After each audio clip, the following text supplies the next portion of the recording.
ನಾನು ಶ್ರೀಮತಿ ಸಿದ್ದಮ್ಮ ಗ್ರಾಮೀಣ ಪ್ರೌಢಶಾಲೆ ಪಲ್ಲಗಟ್ಟೆ ಇಲ್ಲಿ ದೈಹಿಕ ಶಿಕ್ಷಕಿಯಾಗಿ ನಾನು ಕೆಲಸವನ್ನು ನಿರ್ವಹಿಸ್ತಾ ಇದ್ದೀನಿ. ನಾನಿವತ್ತು 9ನೇ ತರಗತಿಯಲ್ಲಿ ಬರುವಂತಹ, ಈಗಾಗಲೇ ನಾನು 8ನೇ ತರಗತಿಯಲ್ಲಿ ಬ್ಯಾಡ್ಮಿಂಟನ್ ಅಂದರೆ ಏನು, ಅದರ ತಂತ್ರಗಳು ಯಾವ್ಯಾವ ಅಂತೆಲ್ಲ ತಿಳಿಸ್ಕೊಟ್ಟಿದ್ದೀನಿ. ಅದೇ ಇನ್ನು ಉಳಿದಂತಹ ಭಾಗ ಏನು, ಬ್ಯಾಡ್ಮಿಂಟನ್ ಆಟಗಾರನಲ್ಲಿ ಇರಬೇಕಾದಂತಹ ಗುಣಲಕ್ಷಣಗಳು ಯಾವುವು ಮತ್ತು ಪ್ರಶಸ್ತಿಗಳು ಯಾವ್ಯಾವ ಬಂದಿರಬೇಕು, ಈ ಬ್ಯಾಡ್ಮಿಂಟನ್ ಆಟಕ್ಕೆ ಯಾವ ಯಾವ ಪ್ರಶಸ್ತಿಗಳು ಬಂದಿದ್ದಾವೆ ಅಂತೇಳಿ ನಾನು ನೋಡ್ತಾ ಹೋಗ್ತೀನಿ. 9ನೇ ತರಗತಿ ವಿಷಯ ದೈಹಿಕ ಶಿಕ್ಷಣ.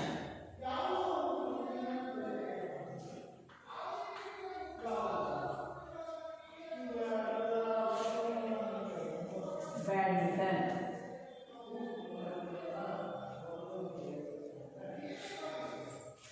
ಏನೇನು ಅಂಶಗಳನ್ನ ತಿಳಿದಿದ್ವಿ ಅಂದರೆ, ಬ್ಯಾಡ್ಮಿಂಟನ್ ಆಟದ ತಂತ್ರಗಳು,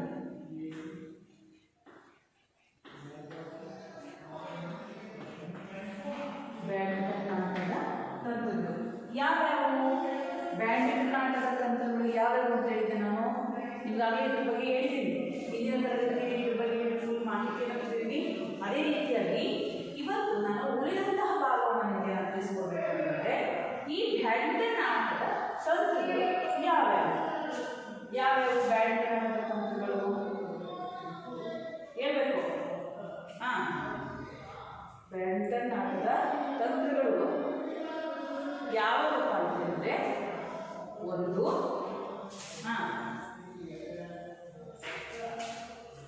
ಶಾರ್ಟ್ ಸರ್ವಿಸ್,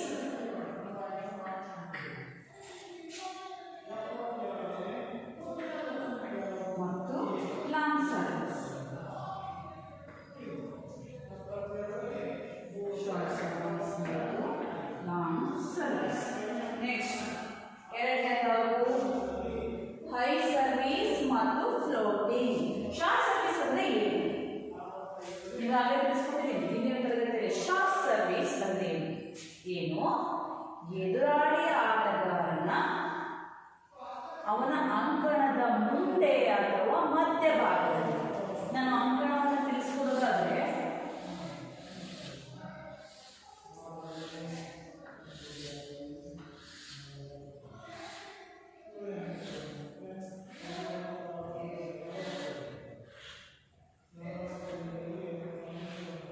ಅಂಕಣ ಶಟಲ್ ಬ್ಯಾಡ್ಮಿಂಟನ್ನ ಅಂಕಣ. ಇಲ್ಲಿಂದ ನಿಂತ್ಕೊಂಡು ನಾನು ಸರ್ವಿಸ್ ಮಾಡ್ತಾ ಇದ್ದೆ, ಡಯಾಗ್ನಲ್ ಶೇಪಲ್ಲಿ ನನ್ನ ಸರ್ವಿಸ್ ಹೋಗ್ಬೇಕು. ಹಾಗಾಗಿ ಏನು ಮಾಡಬೇಕು, ಡಯಾಗ್ನಲ್ ಶೇಪಲ್ಲಿ ಸರ್ವಿಸ್ ಹೋಗ್ಬೇಕು ಅಂತ ಹೇಳಿದ್ರೆ, ನಾನು ಸರ್ವಿಸ್ ಮಾಡ್ತೀನಿ ಅನ್ನೋದನ್ನ ಎದುರಾಳಿ ತಂಡದ ಈ ಭಾಗಕ್ಕೆ ಎಡ ಅಂಕಣಕ್ಕೆ ಹೋಗಿ ಬೀಳಬೇಕು. ಆ ರೀತಿಯಾಗಿ ಸರ್ವಿಸ್ ಮಾಡಿದ್ರೆ ಅದು ಉತ್ತಮವಾದಂತಹ ಸರ್ವಿಸ್ ಅಥವಾ ಸೇಮ್ ಕೋಡ್. ಅದೇ ಇಲ್ಲಿ ಹೋಗಿದ್ರೆ ಅದನ್ನು ಸೇಮ್ ಕೋಡ್, ಈ ಲೈನ್ ಮೇಲೆ ಹೋಗಿದ್ರೆ ಅದನ್ನು ಸೇಮ್ ಅಂತೇಳಿ ಕರಿತೀವಿ. ಹಾಗಾಗಿ ಈ ಶಾರ್ಟ್ ಸರ್ವಿಸ್ ಅಂತ ಹೇಳಿದ್ರೆ, ನಾನು ಇಲ್ಲಿಂದ ನಿಂತ್ಕೊಂಡು ಸರ್ವಿಸ್ ಮಾಡ್ತಾ ಇದ್ದೀನಿ. ಸರ್ವಿಸ್ ಮಾಡಿದಾಗ ಎದುರಾಳಿ ಆಟಗಾರ ಇಲ್ಲೆಲ್ಲೋ ಇದನ್ನು ಇರ್ಬೋದು, ಹಿಂಗಡೆ ಮಾಡ್ತಾರೆ ಅಂತೇಳಿ ಅವ್ರು ಹಿಂದೆ ಇರ್ಬೋದು, ಅಥವಾ ಈ ಭಾಗದಲ್ಲಿ ಇರ್ಬೋದು, ಅಥವಾ ಮಧ್ಯದಲ್ಲಿ ಇರ್ಬೋದು, ಮುಂದೆ ಇರ್ಬೋದು.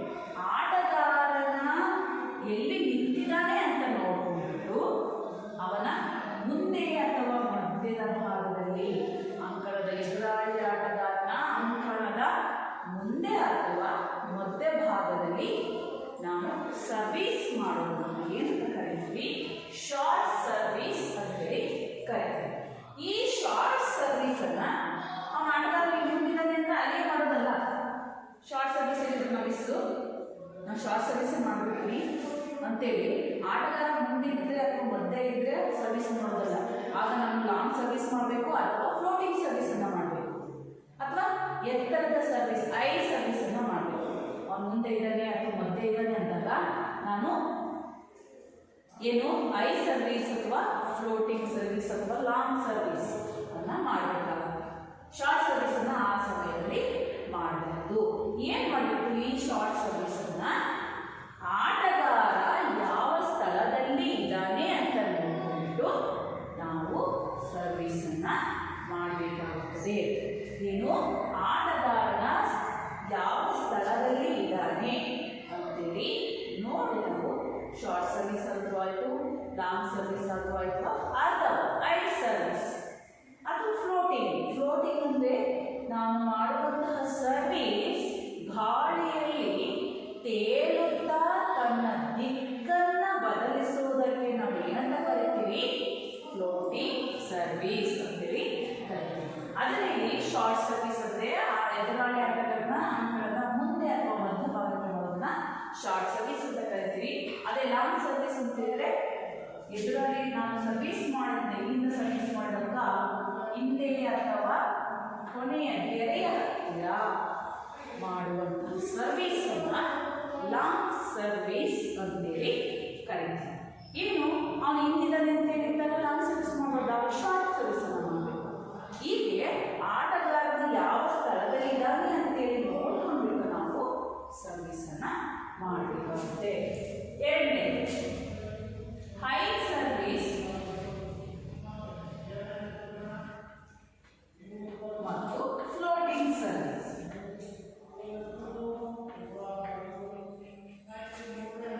ಫ್ಲೋಟಿಂಗ್ ಸರ್ವಿಸ್, ಹೈ ಸರ್ವಿಸ್ ಮತ್ತು ಫ್ಲೋಟಿಂಗ್ ಸರ್ವಿಸ್. ಹೈ ಸರ್ವಿಸ್ ಅಂತ ಹೇಳಿದ್ರೆ ಎದುರಾಳಿ ಆಟಗಾರನ ಎತ್ತರಕ್ಕೆ ಹೋಗುವಂತೆ, ಎದುರಾಳಿ ಆಟಗಾರನಿಗೆ ನಾವು ಮಾಡುವಂತಹ ಸರ್ವಿಸ್ ಅತಿ ಎತ್ತರದಿಂದ ಹೋಗಿ ಅವರ ಹತ್ತಿರ ಬೀಳೋದು. ಆಗ ಅವನು ಕನ್ಫ್ಯೂಸ್ ಆಗ್ತಾನೆ, ಏನು ತಗೋಬೇಕು, ಯಾಕೆ ತಗೋಬೇಕು ಅಂತೇಳಿ. ಅದನ್ನು ಎತ್ತರದಲ್ಲಿ ಮಾಡುವಂತಹ ಸರ್ವಿಸ್ ಅನ್ನ ಹೈ ಸರ್ವಿಸ್ ಅಂತೇಳಿ ಕರಿತೀವಿ. ಫ್ಲೋಟಿಂಗ್ ಅಂತ ಹೇಳಿದ್ರೆ ನಾನು ಅವಾಗಲೇ ಹೇಳಿದೆ, ನಾನು ಮಾಡಿದಂತಹ ಸರ್ವಿಸ್ ಕಾಕು ಏನು ಗಾಳಿಯಲ್ಲಿ ತೇಲುತ್ತಾ ತನ್ನ ದಿಕ್ಕನ್ನು ಬದಲಿಸೋದು. ನಾನು ಈ ರೀತಿಯಾಗಿ ಹೊಡೆದಿದ್ದೀನಿ ಅಂದರೆ ಅದು ಗಾಳಿಯಲ್ಲಿ ತನ್ನ ಸ್ಥಳ ಬದಲಾವಣೆಯನ್ನು ಮಾಡಿಕೊಳ್ಳೋದನ್ನು floating service. Next dropping. Dropping ಅಂದರೆ ಆಟಗಾರನ ಯಾವ ಸ್ಥಳ ಎದುರಾಳಿ ಅಂಕಣದಲ್ಲಿ ಯಾವ ಸ್ಥಳ ಖಾಲಿ ಇದೆಯೋ ಆ ಸ್ಥಳಕ್ಕೆ ನಾನು ಏನು ಕಾಕನ್ನು ಬೀಳುವ ರೀತಿ ಹಾಕುವುದನ್ನು ನಾವು ಡ್ರಾಪಿಂಗ್. ಎದುರಾಳಿ ಅಂಕಣದಲ್ಲಿ ಖಾಲಿ ಇರುವಂತಹ ಸ್ಥಳಕ್ಕೆ ನಾನು ಕಾಕವನ್ನು ನಾವು ಏನಂತ ಕರಿತೀವಿ? Dropping. Next receiving. Receiving next ಬರುತ್ತೆ. ನೆಕ್ಸ್ಟ್ ಈಗ ಸ್ಮ್ಯಾಶಿಂಗ್. ಸ್ಮ್ಯಾಶಿಂಗ್ ಅಂದರೆ ನನ್ನ ನೇರದಲ್ಲಿ ನನಗೆ ಸರಿಯಾಗಿ ಹೊಡೆಯಕ್ಕೆ ಬಂದಿದೆ. ಎದುರಾಳಿ ಆಟಗಾರ ಏನು ಮಾಡ್ದ, ಕಾಕನ್ನ ಹೀಗೆ ಹೊಡೆದ ಅಥವಾ ಸ್ಥಳ ಬದಲಾವಣೆ ಮಾಡಿದ್ರೆ ನನಗೆ ಕೈಗೆ ಕೊಟ್ಟ ಕಾಕನ್ನ. ಆಗ ನಾನೇನು ಮಾಡ್ತೀನಿ, ಆ ಕಾಕನ್ನ ಜೋರಾಗಿ ನನ್ನ ಕೈಗೆ ಸರಿಯಾಗಿ ಸಿಕ್ಕಿಬಿಟ್ಟಿದೆ. ಅದು ನೆಟ್ಟಿನಲ್ಲಿ ನೇರಕ್ಕೆ ಬಂದಿದೆ. ಆಟಗಾರ ಹಿಂದೆ ಇದ್ದಾನೆ ಅಥವಾ ಮಧ್ಯದಲ್ಲಿದ್ದಾನೆ ಎದುರಾಳಿ ಆಟಗಾರ. ನನಗೆ ಬಂದಂತಹ ಕಾಕನ್ನ ನಾನೇನು ಮಾಡ್ತೀನಿ, ನೆಟ್ಟಿನ ನೇರಕ್ಕೆ ಬಂದಿದೆ. ಆಗ ನಾನು ಬ್ರ್ಯಾಕೆಟಿಂದ ಜೋರಾಗಿ ಶಕ್ತಿಯಿಂದ ನನ್ನ ಭುಜದ ಶಕ್ತಿಯಿಂದ ಏನು ಮಾಡ್ತೀನಿ, ರಭಸವಾಗಿ ಅವನ ಕೈಗೆ ಸಿಗದ ರೀತಿ ಮಿಂಚಿನ ವೇಗದಲ್ಲಿ ಆ ಕಾಕನ್ನ ನನ್ನ ನೇರಕ್ಕೆ ಬಂದಂತಹ ಕಾಕನ್ನ ಏನು ಮಾಡ್ತೀನಿ, ರಾಕೆಟಿಂದ ಜೋರಾಗಿ ಹೊಡೆಯೋದು. ಅದು ನೆಟ್ಟಿನಿಂದ ಆಚೆಗೆ ಬೀಳಬೇಕು. ತನ್ನ ಕೋಟಿಗೆ ಬೀಳೋದಕ್ಕೆ ಹಿಂಗೆ ಹೊಡ್ಕೊಳ್ಳೋದಲ್ಲ, ಈಗ ಹೊಡೆಯೋದು. ಅದು ನೆಟ್ಟಿನಿಂದ ಆಚೆಗೆ ಸರ್ವಿಸ್ ಗೆರೆಯಿಂದ. ಇಲ್ಲಿ ಅವನು ಕಾಕನ್ನ ಕಳಿಸಿದ, ನೀನು ಎಲ್ಲೋ ಇರ್ತಾನೆ, ನಾನು ಇಲ್ಲೆಲ್ಲೋ ಇದ್ದೀನಿ. ಏನು ಮಾಡಿದೆ, ಆ ಕಾಕನ್ನ ರಭಸವಾಗಿ ಇಲ್ಲಿ ಬೀಳೋ ರೀತಿ, ಇಲ್ಲಿ ಬೀಳೋ ರೀತಿ ಹೊಡಿಬಾರ್ದು. ಇಲ್ಲಿ ಎಲ್ಲಿ ಖಾಲಿ ಜಾಗ ಇದೆಯೋ ಅಲ್ಲಿಗೆ ರಭಸವಾಗಿ ಹೊಡೆಯೋದನ್ನ ನಾವೇನಂತ ಕರಿತೀವಿ? ಸ್ಮ್ಯಾಶಿಂಗ್. ನೆಕ್ಸ್ಟ್ ಐದನೇ ಸ್ಮ್ಯಾಶಿಂಗ್ ಆಯಿತು. Next receiving.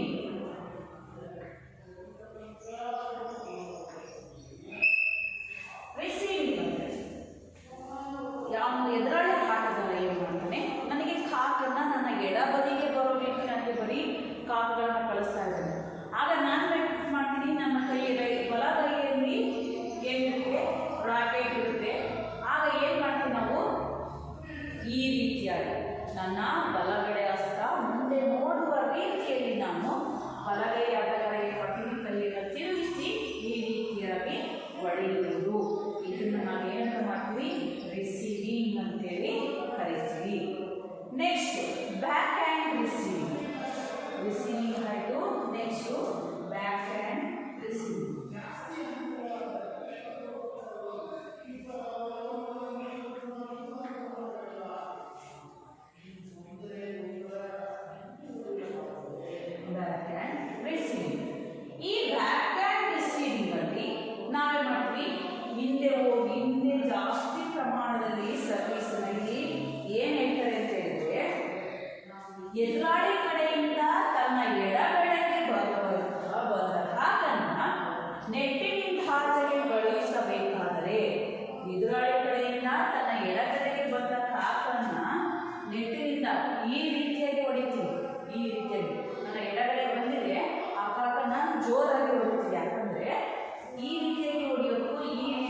ಬಲವಾಗಿ ರಭಸವಾಗಿ ಹೊಡಿತೀನಿ.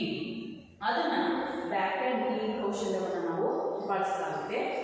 ಎದುರಾಳಿ ಕಡೆಯಿಂದ ಬಂದ ಆಟಗಾರನ ಎಡಬದಿಗೆ ಬಂದಾಗ ಬಲಗೈಯಿಂದ ಆಟವಾಡುವ ಆಟಗಾರ ಏನು ಎದುರಾಳಿ ಕಡೆಯಿಂದ ಬಂದಂತಹ ಆ ಕಾಕನ್ನ ಏನ್ ಮಾಡಬೇಕು? ಆಟಗಾರನ ಎಡಗೈಗೆ ಬಂದಾಗ ಬಲಗೈಯಿಂದ ಆಟವಾಡುವ ಆಟಗಾರ ತನ್ನ ಬಲಗೈಯನ್ನ ತಿರುಗಿಸಿ ಏನ್ ಮಾಡಬೇಕು ಅಂದರೆ ಹಸ್ತದಿಂದ ಹಿಂದಿನ ಭಾಗವನ್ನ ನೆಟ್ಟಿನಿಂದ ಆ ಕಡೆ ಹೋಗುವ ಹಾಗೆ ನಾವು ಕಾಕನ್ನ ಹೊಡಿಬೇಕು. ಇದನ್ನ ನಾವು ಏನಂತ ಕರಿತೀವಿ? Back hand receiving. ಇಷ್ಟು ನಾವು ಬ್ಯಾಡ್ಮಿಂಟನ್ ನಲ್ಲಿ ಬರುವಂತಹ ತಂತ್ರಗಳನ್ನು ನಾವು ನೋಡ್ತೀವಿ. ಇಷ್ಟು ತಂತ್ರಗಳನ್ನು ನಾವು ಉಪಯೋಗಿಸಿ ಆಟವನ್ನು ಬ್ಯಾಡ್ಮಿಂಟನ್ನಲ್ಲಿ ನಾವು ಆಟ ಆಡಿದಾಗ ನಾವು ಜಯವನ್ನು ಸಾಧಿಸೋದಕ್ಕೆ ಸಾಧ್ಯ. ಇಷ್ಟು ಬ್ಯಾಡ್ಮಿಂಟನ್ನ ತಂತ್ರಗಳನ್ನ ನೋಡಿದ್ವಿ.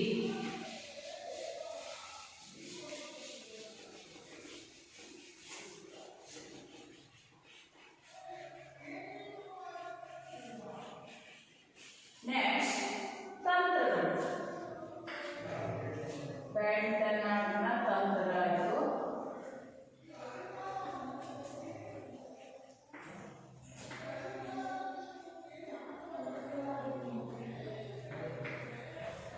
ನೆಕ್ಸ್ಟ್ ಎರಡನೇದು ಬ್ಯಾಡ್ಮಿಂಟನ್ ಆಟಗಾರನ ಗುಣಲಕ್ಷಣ.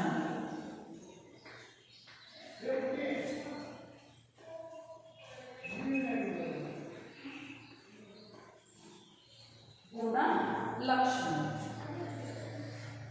ಏನೇನು ಅಂಶಗಳು ಇರಬೇಕು? ಬ್ಯಾಡ್ಮಿಂಟನ್ ಆಟಗಾರನಲ್ಲಿ ಯಾವ ಯಾವ ಅಂಶಗಳಿದ್ರೆ ಅವನು ಈ ಆಟವನ್ನು ಆಡೋದ್ರಲ್ಲಿ ಸಫಲ ಆಗ್ತಾನೆ ಅನ್ನೋದನ್ನ ನಾವು ನೋಡ್ತಾ ಹೋದರೆ, ಬ್ಯಾಡ್ಮಿಂಟನ್ನಲ್ಲಿ ರ್ಯಾಕೆಟ್ ಹಾಗೂ ಶಟಲ್ನ ಸಂಪರ್ಕ ಸರಿಯಾಗಿ ಹೊಂದಬೇಕು. ಬ್ಯಾಡ್ಮಿಂಟನ್ ಆಟದಲ್ಲಿ ಶಟಲನ್ನು ಇಟ್ಕೊಂಡು ಸರಿಯಾಗಿ ಆಟ ಆಡಬೇಕು ಅಂತ ಹೇಳಿದ್ರೆ ಕಣ್ಣು ಮತ್ತು ಕೈಗಳ ಸಂಯೋಜನೆ ತುಂಬ ಅವಶ್ಯಕ. ಏನು? ಕಣ್ಣು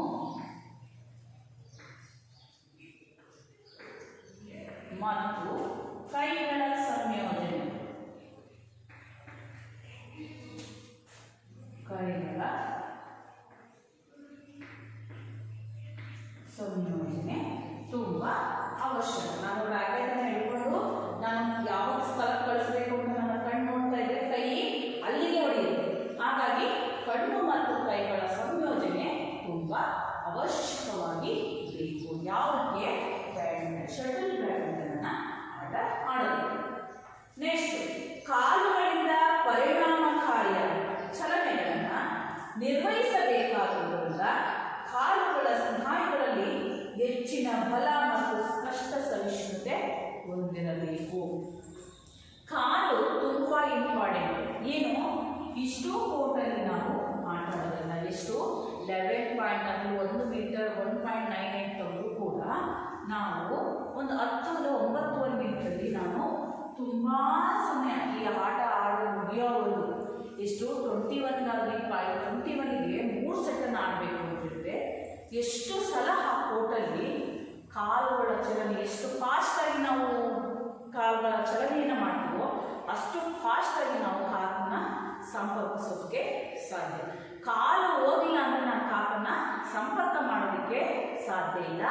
ಹಾಗಾಗಿ ನಾವು ಏನು ಕಾಲುಗಳ ಸಂಪರ್ಕ ತುಂಬ ಇಂಪಾರ್ಟೆಂಟ್. ಹಾಗಾಗಿ ಕಾಲುಗಳ ಚಲನೆ, ಕಾಲುಗಳ ಸಹಾಯಗಳಲ್ಲಿ ಹೆಚ್ಚಿನ ಬಲ ಮತ್ತು ಕಷ್ಟ ಸಹಿಷ್ಣುತೆ, ಕಾಲುಗಳ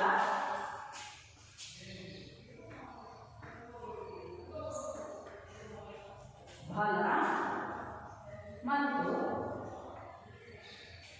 ಕಷ್ಟ ಸಹಿಷ್ಣುತೆ ತುಂಬ ಅವಶ್ಯಕ. ಏನು?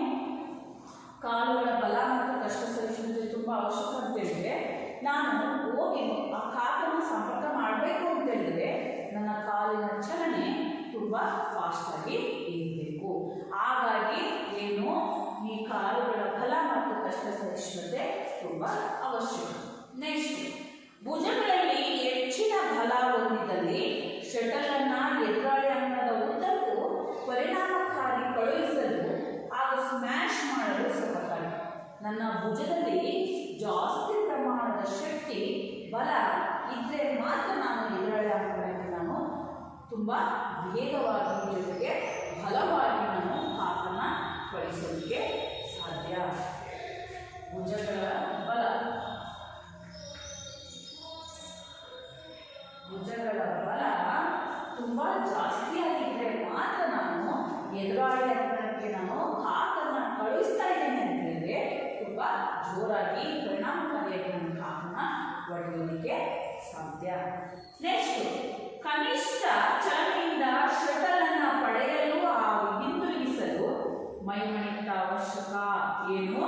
ಕನಿಷ್ಠ ಚಲನೆಯಿಂದ ಜಾಸ್ತಿ, ಕನಿಷ್ಠ ಸಾಮಾನ್ಯ ಕಡಿಮೆ ಪ್ರಮಾಣದಲ್ಲಿ, ಕನಿಷ್ಠ ಅಂದ್ರೆ ಕಡಿಮೆ, ಏನು ಕಡಿಮೆ ಚಲನೆಯಿಂದ ಶಟಲ್ ಅನ್ನ ಪಡೆಯಲು ಹಾಗೂ ಹಿಂದಿರುಗಿಸಲು ಮೈಮಣಿತ.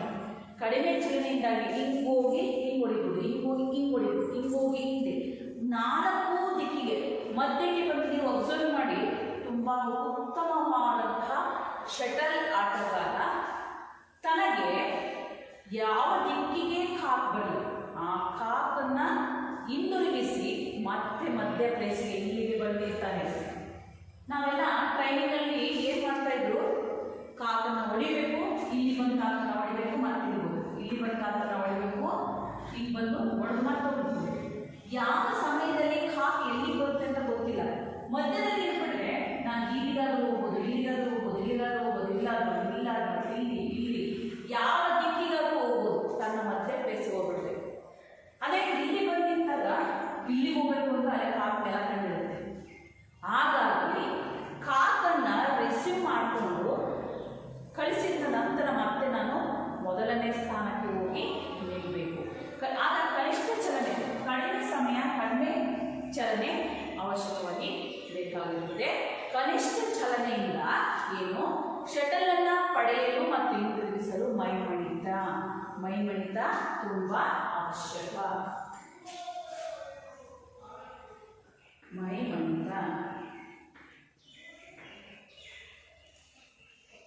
ಮೈಮಣಿತ ಕನಿಷ್ಠ ಚಲನೆ.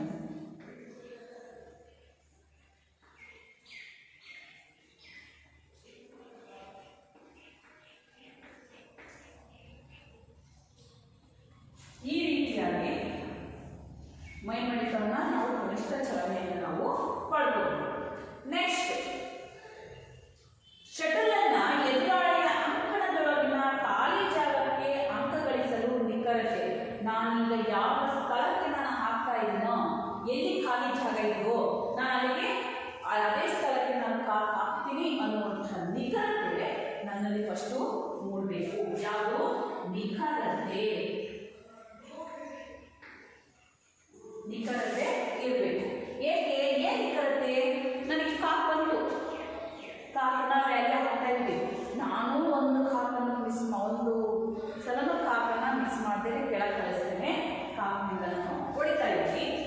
ಎದುರೊಳೆ ಆಟಗಾರನ್ನು ಸರಿಯಾಗಿ ಪೈಪೋಟಿ ಕೊಡ್ತಾ ಇದ್ದೇನೆ. ನಾನು ಅವನಿಗೆ ಎಲ್ಲಿ ಹಾಕಿದ್ದು ಕಾಕ್ ಮಿಸ್ ಮಾಡ್ಕೊತಾ ಇದ್ದೇನೆ. ಆಗ ಪಾಯಿಂಟ್ ನನಗೆ ಬೇಕು, ಅಂಕ ನನಗೆ ಬೇಕು. ಆಗ ನಾನು ಏನು ಮಾಡಬೇಕು? ಎದುರಾಳಿ ಕಡೆಯಿಂದ ಶಟಲನ್ನ ಅಂಕಣದೊಳಗಿನ ಅವನ ಖಾಲಿ ಜಾಗ ಎಲ್ಲಿದೆ ನೋಡ್ಕೊಂಡ್ಬಿಟ್ಟಾಗ ನಾನು ಅಂಕವನ್ನು ಪಡಿಬೇಕು. ಹಾಗಾಗಿ ಏನು ಮಾಡಬೇಕು? ಎಲ್ಲಿ ಖಾಲಿ ಜಾಗ ಇದೆಯೋ ಅಲ್ಲಿಗೆ ನಾನು ಶಟಲನ್ನು ಹೊಡೆದು ನಾನು ಅಂಕವನ್ನು ಪಡೆಯಲಿಕ್ಕೆ ಸಾಧ್ಯ, ಅಂಕ ಗಳಿಸಲಿಕ್ಕೆ ಸಾಧ್ಯ. ಎಲ್ಲಿ ಖಾಲಿ ಜಾಗ ಇದೆಯೋ ಅಲ್ಲಿಗೆ ನಾನು ಶಟಲನ್ನು ಹೊಡೆದ್ಬಿಟ್ಟು ನಾನು ಅಂಕವನ್ನು ಪಡೆಯಲು ಸಾಧ್ಯ. ನೆಕ್ಸ್ಟ್, ಪ್ರತಿಕ್ರಿಯಾ ವೇಗ ಗರಿಷ್ಠವಿದ್ದಲ್ಲಿ ಎದುರಾಳಿಯಿಂದ ಅಂದರೆ ಕಲಿತಾ ಇರಲ್ಲ ಏನು ಪ್ರತಿಕ್ರಿಯಾ ವೇಗ, ನನಗೂ ಅವನಿಗೂ ತುಂಬ ಪೈಪೋಟಿ ನಡೀತಾ ಇದೆ, ಗರಿಷ್ಠ ವೇಗದಲ್ಲಿ ನಡೀತಾ ಇದೆ. ಎದುರಾಳಿಯಿಂದ ಬರುವ ಶಟಲ್ಗೆ ಪರಿಣಾಮಕಾರಿಯಾಗಿ ಪ್ರತಿಕ್ರಿಯಿಸಬಹುದು. ಪ್ರತಿಕ್ರಿಯಾ ವೇಗ ನನಗೂ ಅವನಿಗೂ ತುಂಬ ಪೈಪೋಟಿ ನಡೀತಿದೆ ಅಂತ ಹೇಳಿದಾಗ ಏನು ಮಾಡಬೇಕು? ಎದುರಾಳಿಯಿಂದ ಬರುವ ಶಟಲ್ಗೆ ಪರಿಣಾಮಕಾರಿಯಾಗಿ ನಾನು ಯಾವ ಥರ ಹಾಕಿ ನಾನು ಅದಕ್ಕೆ ರೆಡಿ ಇದ್ದೀನಿ, ಅದಕ್ಕೆ ನಾನು ರೆಸ್ಪಾನ್ಸ್ ಮಾಡೋದಕ್ಕೆ ನಾನು ಹಿಂಗೆ ಹಾಕಿ ನಾನು ಆಡೋದಕ್ಕೆ ರೆಡಿ ಇದ್ದೀನಿ ಅನ್ನುವಂಥ ಪ್ರತಿಕ್ರಿಯೆ ವೇಗ ಅವನಲ್ಲಿ ಇರಬೇಕು. ಏನು? ಪ್ರತಿಕ್ರಿಯಾ ವೇಗ.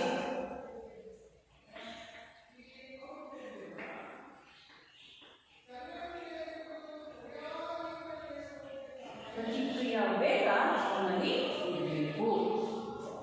ಏನು ಈ ಪ್ರತಿಕ್ರಿಯಾ ವೇಗ ಅಂದರೆ ಎದುರಾಳಿ ಕಡೆಯಿಂದ ಬರುವಂತಹ ಕಾಟನ್ನು ನಾನು ವಾಪಸ್ ಯಾವ ಥರ ಹಾಕಿರೋದು ನಾನು ಅದನ್ನು ವಾಪಸ್ ಕಳಿಸುವಂತಹ ಪ್ರತಿಕ್ರಿಯಿಸುವಂತಹ ಗುಣ ನಮ್ಮಲ್ಲಿ ಇರಬೇಕು. ಇಷ್ಟು ನಾವು ಈ ಬ್ಯಾಡ್ಮಿಂಟನ್ ಆಟಗಾರನಲ್ಲಿ ಇರಬೇಕಾದಂತಹ ಗುಣಲಕ್ಷಣಗಳನ್ನು ನಾವು ನೋಡ್ತಾ ಹೋಗ್ತೀವಿ. ನೆಕ್ಸ್ಟ್ ಕ್ರೀಡಾ ಪ್ರಶಸ್ತಿಗಳು. ಈಗ ಏನೇನು ಈ ಬ್ಯಾಡ್ಮಿಂಟನ್ ಆಟದಲ್ಲಿ ಯಾವ ಯಾವ ಪ್ರಶಸ್ತಿಗಳನ್ನ ಪಡ್ಕೊಂಡಿದ್ದಾರೆ? ಭಾರತೀಯ ಕ್ರೀಡಾಪಟುಗಳಿಗೆ ಅರ್ಜುನ್ ಪ್ರಶಸ್ತಿ ಹಾಗೂ ರಾಜೀವ್ ಗಾಂಧಿ ಖೇಲ್ ರತ್ನ ಪ್ರಶಸ್ತಿ ಜೊತೆಗೆ ಬ್ಯಾಡ್ಮಿಂಟನ್ ಪ್ರಶಸ್ತಿಗಳಾದ Syed Modi cup, Thomas cup, Uber cup, Pune cup ಅಲ್ಲದೆ ಅಂತಾರಾಷ್ಟ್ರೀಯ ಮಟ್ಟದಲ್ಲಿ All England champion cup, Asia champion, world champion, Olympic ಪ್ರಶಸ್ತಿಗಳು ಒಳ್ಳೆಯ ರೀತಿ ಬ್ಯಾಡ್ಮಿಂಟನ್ ಅನ್ನು ಅಭಿವೃದ್ಧಿಗೊಳಿಸಲು ಸಹಕಾರಿ ಆಗ್ತದೆ. ಏನು ಭಾರತೀಯ ಕ್ರೀಡಾಪಟುಗಳಿಗೆ ಯಾವ ಯಾವ ಪ್ರಶಸ್ತಿಗಳನ್ನು ನೀಡಿದ್ದಾರೆ ಅಂದರೆ ಅರ್ಜುನ್ ಪ್ರಶಸ್ತಿ ಹಾಗೂ ರಾಜೀವ್ ಗಾಂಧಿ ಖೇಲ್ ಪ್ರಶಸ್ತಿ. ಅರ್ಜುನ ಪ್ರಶಸ್ತಿ, ಅರ್ಜುನ ಪ್ರಶಸ್ತಿ ಹಾಗೂ ರಾಜೀವ್ ಗಾಂಧಿ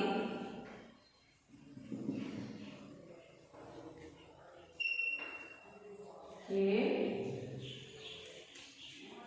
ಪ್ರಶಸ್ತಿ.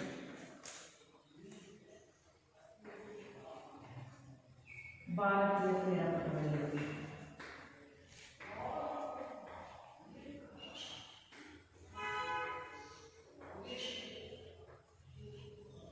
ಇಷ್ಟು ಈ ಪ್ರಶಸ್ತಿಗಳನ್ನು ಭಾರತೀಯ ಕ್ರೀಡಾಪಟುಗಳಿಗೆ ಏನು ಅರ್ಜುನ ಪ್ರಶಸ್ತಿ ಹಾಗೂ ರಾಜೀವ್ ಗಾಂಧಿ ಖೇಲ್ ಪ್ರಶಸ್ತಿಯನ್ನು ನಾವು ಕೊಡ್ತೀವಿ.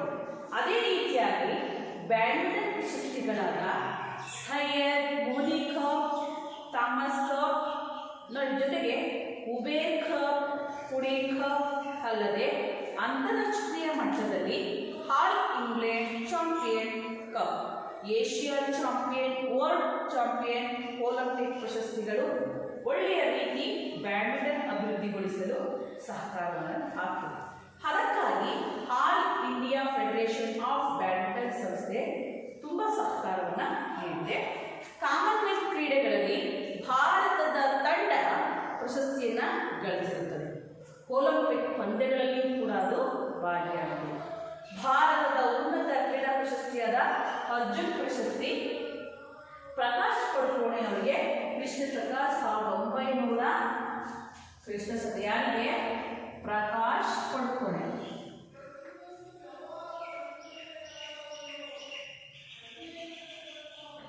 ಪ್ರಕಾಶ್ ಪಡುಕೋಣೆ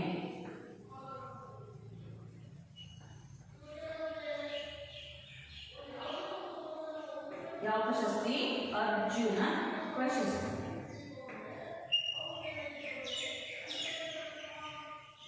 ಎಷ್ಟರಲ್ಲಿ? 1972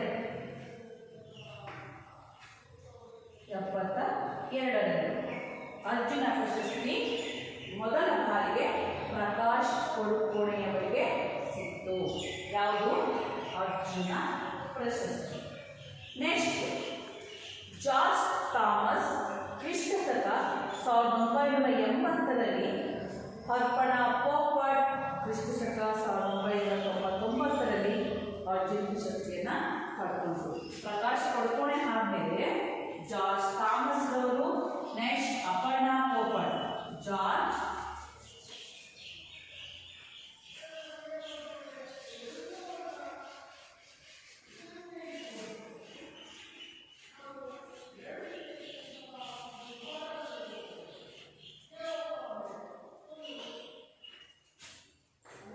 ಜಾರ್ಜ್ ಥಾಮಸ್ ಎಷ್ಟರಲ್ಲಿ 1980ರಲ್ಲಿ. ನೆಕ್ಸ್ಟ್ ಅಪರ್ಣಾ ಪೋಪಟ್. ಅಪರ್ಣಾ ಪೋಪಟ್ ಅಪರ್ಣಾ ಪೋಪಟ್ಗೆ ಕ್ರಿಸ್ತ ಶಕ 1999. ಇವರಿಬ್ಬರಿಗೂ ಕೂಡ ಯಾರಿಗೆ ಪ್ರಕಾಶ್ ಕೊಡ್ಕೋಣೆಯವರಿಗೆ ದೊರೆತಂತಹ ಅರ್ಜುನ ಪ್ರಶಸ್ತಿ ಕ್ರಿಸ್ತ ಶಕ 1980ರಲ್ಲಿ ಜಾರ್ಜ್ ಥಾಮಸ್ ಸಿಕ್ಕಿತು. ಅಪರ್ಣಾ ಪೋಪಟ್ಗೂ ಕೂಡ ಕ್ರಿಸ್ತ ಶಕ 1999ರಲ್ಲಿ ಅರ್ಜುನ ಪ್ರಶಸ್ತಿ ಲಭಿಸಿತು. ಅದೇ ಪ್ರಕಾಶ್ ಕೊಡ್ಕೋಣೆಯವರಿಗೆ 1972ರಲ್ಲಿ ಕ್ರಿಸ್ತ ಶಕ 1972ರಲ್ಲಿ ಅರ್ಜುನ್ ಪ್ರಶಸ್ತಿ ದೊರೆತು. Next Prakash Padukone All England badminton ಪ್ರಶಸ್ತಿ ಪಡೆದ ನಂತರ ಇನ್ನೋರ್ವ ಭಾರತೀಯ ಆಟಗಾರ ಪುಲೆಲಾ ಗೋಪಿಚಂದ್ ಈ ಪ್ರಶಸ್ತಿಗೆ ಭಾಜನರಾಗಿದ್ದರು. ಅದರಂತೆ ಇವರು ಭಾರತೀಯ ಇನ್ನೊಬ್ಬ ಕ್ರೀಡಾಪಟು ಆದ ಯಾರು ಪುಲೆಲಾ ಗೋಪಿಚಂದ್. ಪುಲೆಲಾ ಗೋಪಿಚಂದ್ ಕೂಡ ಇವನು ಕೂಡ ಭಾರತೀಯ ಕ್ರೀಡಾಪಟು. ಈಗ ಯಾರು ಪ್ರಕಾಶ್ ಕೊಡ್ಕೋಣೆ ಆದ ನಂತರ ಈ ಪುಲೆಲಾ ಗೋಪಿಚಂದ್ಗೆ ಭಾರತೀಯ ಕ್ರೀಡಾಪಟುವಾದಂತಹ ಪುಲೆಲಾ ಗೋಪಿಚಂದ್ಗೆ ಈ ಅರ್ಜುನ ಪ್ರಶಸ್ತಿ ಲಭಿಸಿತು. ಅರ್ಜುನ ಪ್ರಶಸ್ತಿ ಲಭಿಸಿತು. ಇಷ್ಟು ನಾವು ಈ ಕ್ರೀಡಾ ಪ್ರಶಸ್ತಿಗಳು ಯಾವ್ಯಾವು ಅಂತೇಳಿ ನೋಡಿದ್ವಿ. ಅದೇ ರೀತಿ ಈ ಪುರುಷರ ವಿಭಾಗದಲ್ಲಿ ಯಾರ್ಯಾರು ಪ್ರಕಾಶ್ ಕೊಡ್ಕೋಣೆ ಜೊತೆಗೆ ಪುಲೆಲಾ ಗೋಪಿಚಂದ್ ಅಂದರೆ, ಮಹಿಳೆಯರ ವಿಭಾಗದಲ್ಲಿ ಸೈನಾ ನೆಹ್ವಾಲ್ ಈ ಅರ್ಜುನ ಪ್ರಶಸ್ತಿಗೆ ಪಾತ್ರರಾಗ್ತಾರೆ. ಸೈನಾ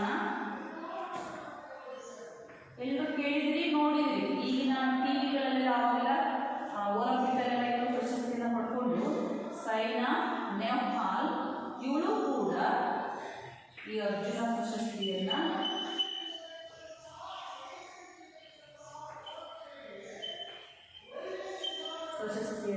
ಪಡ್ಕೊಂಡು ಪುರುಷರ ವಿಭಾಗದಲ್ಲಿ ಅದರಲ್ಲೂ ಭಾರತೀಯ ಕ್ರೀಡಾಪಟುಗಳಾದಂತಹ ಪ್ರಕಾಶ್ ಕೊಡ್ಕೋಣೆ ಹಾಗೂ ಪುಲೆಲಾ ಗೋಪಿಚಂದ್ ಇವರು ಅರ್ಜುನ ಪ್ರಶಸ್ತಿಯನ್ನು ಪಡ್ಕೊಂಡ್ರೆ ಬ್ಯಾಡ್ಮಿಂಟನ್ನಲ್ಲಿ.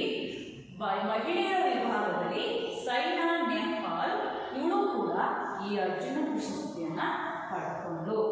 ಇಷ್ಟು ಈ ಕ್ರೀಡಾ ಪ್ರಶಸ್ತಿಗಳನ್ನು ನಾವು ನೋಡ್ತೀವಿ. ನಂತರ ಅಭ್ಯಾಸಗಳನ್ನ ನೋಡ್ತಾ ಹೋಗುತ್ತದೆ.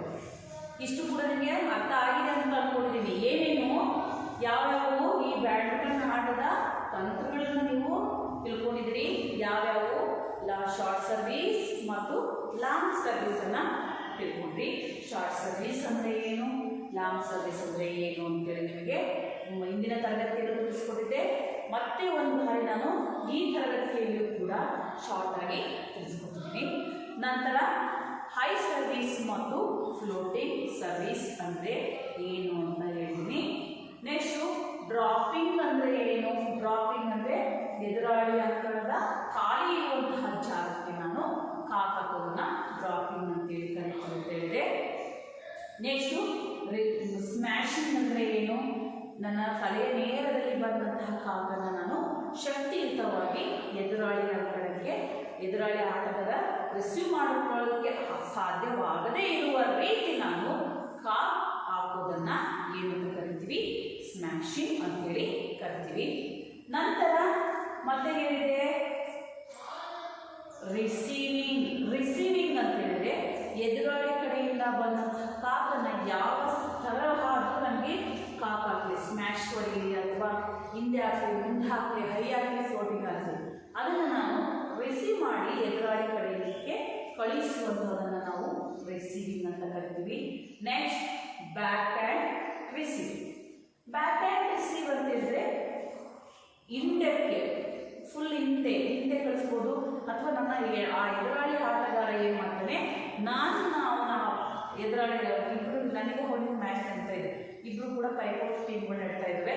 ನನ್ನ ಎಡಬದಿಗೆ ಬರುವ ರೀತಿ ಕಾಕನ್ನ ಹಾಕೋದನ್ನ ಹಾಕಿದಾಗ ನಾನು ಅದೇ ಕನ್ನ ಏನು ಮಾಡ್ತೀನಿ, ಎದುರಾಳಿ ಕಡೆಯಿಂದ ಹಿಂಗೆ ಹೊಡೆದ್ರೆ ಹೋಗೋದಿಲ್ಲ, ಜೋರಾಗಿ ಹೊಡಿಬೇಕಾಗುತ್ತೆ. ಅದನ್ನು ನಾವು ಬ್ಯಾಕ್ ಹ್ಯಾಂಡ್ ಅಂದರೆ ಹಿಂದೆ ನನ್ನ ಎಡಬದಿಗೆ ಕಾಕನ್ನು ಹಾಕಿದಾಗ ಅದರ ಮೂಲಕ ಎಡಗಡೆಯಿಂದಲೇ ನಾನು ಕಾಕನ್ನು ವಾಪಸ್ ಎಡಗಡೆಯಿಂದಲೇ ನಾನು ರಿಸೀವ್ ಮಾಡಿಕೊಂಡು ನನ್ನ ಬಲಗೈ ಎಡಬದಿಗೆ ಹೋಗಿ ಹಸ್ತ ಮುಂದೆ ನೋಡ್ತಾ ಇರುತ್ತೆ. ಈ ರೀತಿಯಾಗಿ ನಾನು ಕಾಕನ್ನು ಕಳಿಸೋದನ್ನು ನಾವು ಬ್ಯಾಕ್ ಹ್ಯಾಂಡ್ ರಿಸೀವ್ ಅಂತ ಕರಿತೀವಿ.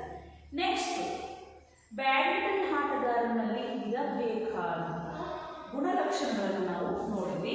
ಅದರಲ್ಲಿ ನಾನು ಶಟಲ್ ಕಾಕನ್ನು ಇಲ್ಲಂದರೆ ರಾಕೆಟನ್ನು ಕೈಯಲ್ಲಿ ಇಟ್ಕೊಂಡಿರ್ತೀನಿ. ಇಟ್ಕೊಂಡ್ರೆ ಹಂಗೆ ನಾನೆಲ್ಲ ನೋಡ್ಕೊಂಡು ಇಟ್ಕೊಂಡು ಆಡೋಕ್ಕಾಗುತ್ತಾ? ಇಲ್ಲ.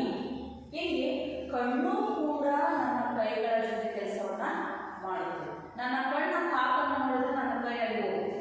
ಹಾಗಾಗಿ ನಾನು ಸಮರ್ಪಕವಾಗಿ ನಾನು ಕಳಿಸಿದಂತಹ ಕಾಕನ್ನು ಸಮರ್ಪಕವಾಗಿ ನಾನು ವಾಪಸ್ ಎದುರಿಸಬೇಕು ಅಂತ ಹೇಳಿದ್ರೆ ಏನಿರಬೇಕು, ನನ್ನ ಕಣ್ಣು ಮತ್ತು ಕೈಗಳ ಸಂಯೋಜನೆ ತುಂಬ ಅವಶ್ಯಕ.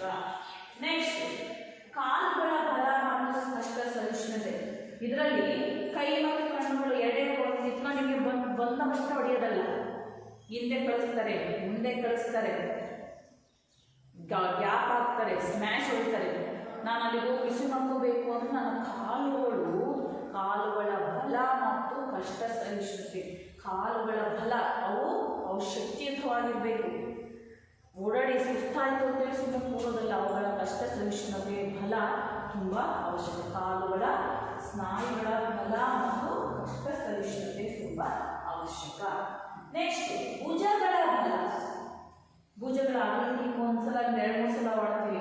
ನೀವು ಹೊಸದಾಗಿ ಯಾವ ಆಟನೇ ಆಟಾಡ್ತೀವಿ, ವಾಲಿಬಾಲ್ ಈಗಾಗಲೇ ರೆಸ್ಟ್ ಕೊಟ್ಬಿಟ್ಟಿದ್ದೀವಿ ನೀವೆಲ್ಲ.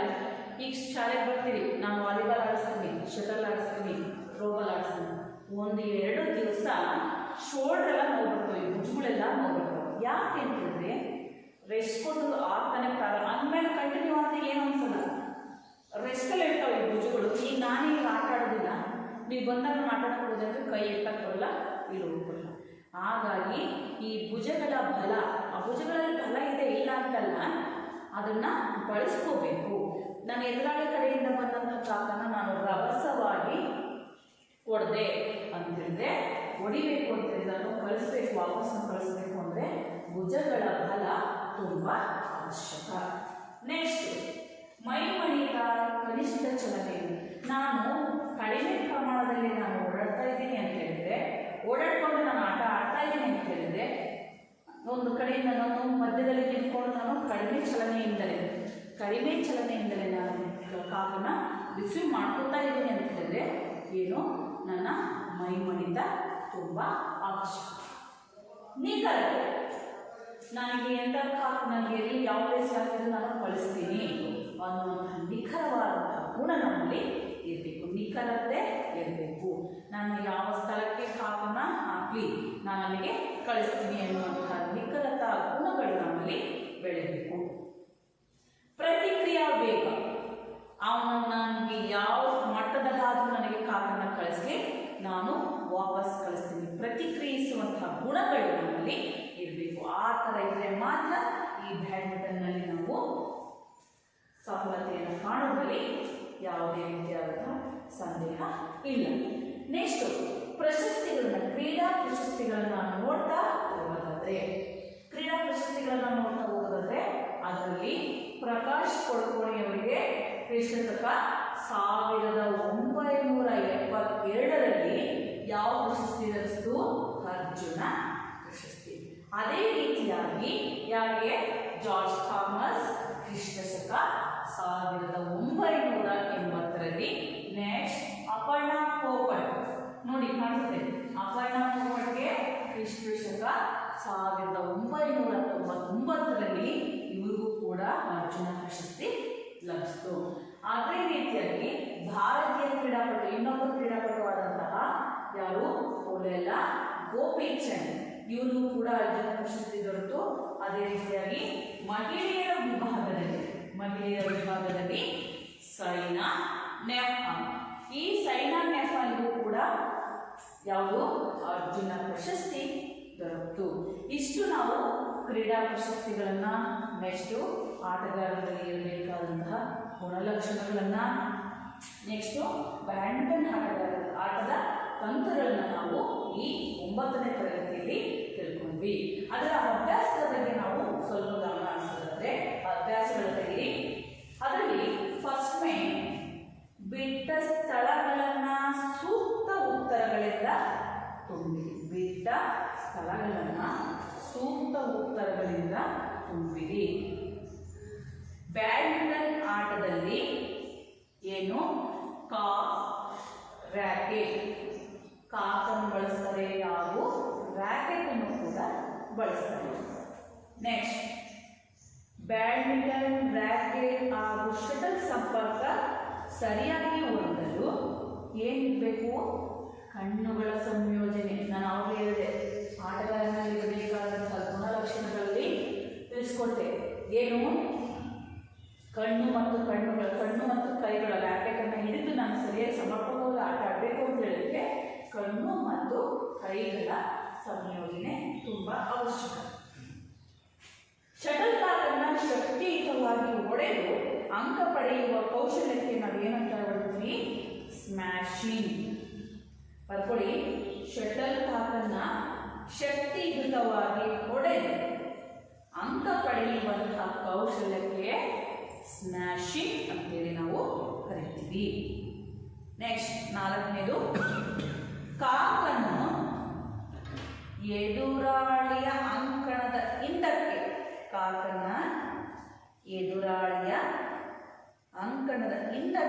ಮತ್ತು ಕೊನೆಯ ಗೆರೆಯ ಸಮೀಪಗಳಿಗೆ ಹೋಗುವಂತೆ ಕಳಿಸೋದನ್ನ, ಅದರಲ್ಲಿ ಯಾವ ತಂತ್ರ ಇದು? ತಂತ್ರಕ್ಕೆ ಕೇಳಿರೋದು ಹಿಂದಕ್ಕೆ ಅಥವಾ ಕೊನೆಯ ಗೆರೆಯ ಸಮೀಪ ಕಳಿಸೋದನ್ನು ನಾವು ಲಾಂಗ್ ಸರ್ವಿಸ್ ಅಂತೇಳಿ ಕರಿತೀವಿ.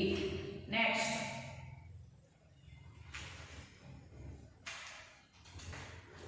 ಬಿಟ್ಟ ಸ್ಥಳಗಳಲ್ಲಿ ಸೂಕ್ತ ಉತ್ತರಗಳನ್ನು ಆಯ್ದುಕೊಂಡಿದೆ. ಗಾಳಿಯಲ್ಲಿ ಕಾರ್ ತೇಲುತ್ತಾ ದಿಕ್ಕನ್ನು ಬದಲಿಸುವುದಕ್ಕೆ ಡ್ಯಾಶ್ ಸರ್ವಿಸ್ ಎನ್ನುತ್ತಾರೆ. ಗಾಳಿಯಲ್ಲಿ ಕಾರ್ ತೇಲುತ್ತಾ ತನ್ನ ದಿಕ್ಕನ್ನು ಬದಲಿಸುವುದಕ್ಕೆ ಯಾವ ಸರ್ವಿಸ್ ಅಂತ ಕರಿತೀವಿ? ಫ್ಲೋಟಿಂಗ್ ಸರ್ವಿಸ್ ಅಂತೇಳಿ ಕರಿತೀವಿ. ನೆಕ್ಸ್ಟ್ ತಲೆಯ ಮೇಲೆ ಎತ್ತರದಿಂದ ಕಾಕನ್ನ ಬಿರುಸಿನಿಂದ ಎದುರಾಳಿಯ ಅಂಕಣಕ್ಕೆ ಹೊಡೆಯುವುದಕ್ಕೆ, ತಲೆಯ ಮೇಲೆ ಎತ್ತರದಿಂದ ಕಾಕನ್ನು ಬಿರುಸಿನಿಂದ ಎದುರಾಳಿ ಅಂಕಣಕ್ಕೆ ಹೊಡೆಯುವುದಕ್ಕೆ ಏನಂತ ಕರಿತೀವಿ? ಸ್ಮ್ಯಾಶಿಂಗ್. ನೆಕ್ಸ್ಟ್ ಎದುರಾಳಿ ಆಟಗಾರರು ಹಿಂದೆ ಇರುವಾಗ ಎದುರಾಳಿ ಅಂಕಣದ ನೆಟ್ ಸಮೀಪದಲ್ಲಿನ ಖಾಲಿ ಜಾಗಕ್ಕೆ ಕಾಕನ್ನು ತಕ್ಷಣ ಬೀಳಿಸುವಂತೆ ದಾಟಿಸೋದನ್ನ ಏನಂತ ಕರಿತೀವಿ?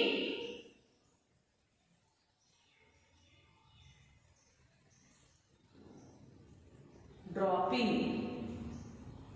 ನೆಕ್ಸ್ಟ್ ಕೆಳಗಿನ ಪ್ರಶ್ನೆಗಳಿಗೆ ಕೆಳಗಿನ ಪ್ರಶ್ನೆಗಳಿಗೆ ಉತ್ತರಿಸಿ. ಬ್ಯಾಡ್ಮಿಂಟನ್ ಆಟದಲ್ಲಿ ಶಾರ್ಟ್ ಸರ್ವಿಸ್ ಅಂದ್ರೆ ಏನು? ಅಂಕಣದ ಮುಂದೆ ಸ್ಮ್ಯಾಶ್ ಅಂದ್ರೆ ಶಾರ್ಟ್ ಸರ್ವಿಸ್ ಅಂದ್ರೆ ಏನು ಗೊತ್ತಾಕೊಳ್ಳಿ. ಫಸ್ಟ್ ಪಾಯಿಂಟ್ ತಿಳ್ಕೊಳ್ಳಿ. ಶಾರ್ಟ್ ಸರ್ವಿಸ್ ಅಂದ್ರೆ ಎದುರಾಳಿ ಅಂಕಣದ ಮುಂದೆ ಅಥವಾ ಮಧ್ಯಭಾಗ ಹೋಗುವಂತೆ ನಾನು ಹೊಡೆಯುವಂತಹ ಕಾರ್ ಅಥವಾ ನಾನು ಕಳಿಸುವಂತಹ ಸರ್ವಿಸ್ ಏನು? ಎದುರಾಳಿ ಅಂಕಣದ ಮುಂದೆ ಅಥವಾ ಮಧ್ಯಭಾಗಕ್ಕೆ ಹೋಗಿ ಬೀಳುವಂತೆ ಆಡೋದನ್ನ ಏನು ಕರಿತೀವಿ? Short service. ನೆಕ್ಸ್ಟ್ ಬ್ಯಾಡ್ಮಿಂಟನ್ ಆಟದಲ್ಲಿ ಬ್ಯಾಕ್ ಹ್ಯಾಂಡ್ ರೇಸಿಂಗ್ ಎಂದರೇನು? ಗುರ್ತಕೊಳ್ಳಿ. ಎದುರಾಳಿ ಕಡೆಯಿಂದ ತನ್ನ ಎಡಗಡೆಗೆ ಬಂದ ಕಾಕನ್ನ ನೆಟ್ಟಿನಿಂದ ಆಚೆಗೆ ಕಳುಹಿಸಬೇಕಾದರೆ ಈ ಕೌಶಲ್ಯವನ್ನು ಬಳಸ್ತೀವಿ. ಅಲ್ಲಿ ಬಿಡಿ. ನೆಕ್ಸ್ಟ್ ಹಾಕೊಳ್ಳಿ. ಎದುರಾಳಿ ಕಡೆಯಿಂದ ಬಂದ ಕಾಕ್ ಆಟಗಾರನ ಎಡಬದಿಗೆ ಬಂದಾಗ ಬಲಗೈಯಿಂದ ಆಟವಾಡುವ ಆಟಗಾರ ತನ್ನ ಚಾಚಿ ಅಂದರೆ ಹಸ್ತದಿಂದ ಹಿಂದಿನ ಭಾಗ ನೆಟ್ಟಿನ ಕಡೆ ಇರುವಂತೆ ಕೈಯನ್ನು ತಿರುಗಿಸಿ ಕಾಕನ್ನು ಕಳುಹಿಸುವ ವಿಧಾನವನ್ನು ನಾವೇನಂತ ಕರಿತೀವಿ back hand twist. Next, badminton ಆಟದಲ್ಲಿ ಸ್ಮ್ಯಾಶಿಂಗ್ ಎಂದರೇನು? ಸ್ಮ್ಯಾಶಿಂಗ್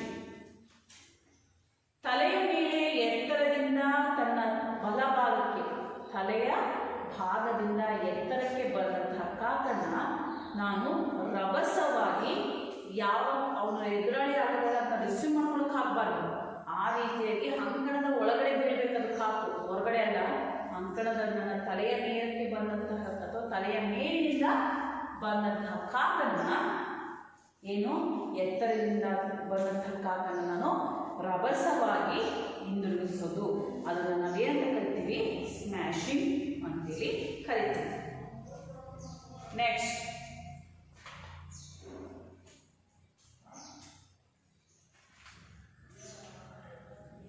ಬ್ಯಾಡ್ಮಿಂಟನ್ ಆಟದಲ್ಲಿ ಡ್ರಾಪಿಂಗ್ ಅಂದ್ರೆ ಎದುರಾಳಿ ಆಟಗಾರ ಯಾವ ಖಾಲಿ ಜಾಗ ಇದೆಯೋ ಅಂತಹ ಖಾಲಿ ಜಾಗಕ್ಕೆ ನಾನು ಕಾಕನ್ನ ಕಳಿಸೋದನ್ನ ಏನಂತ ಕರಿತೀವಿ?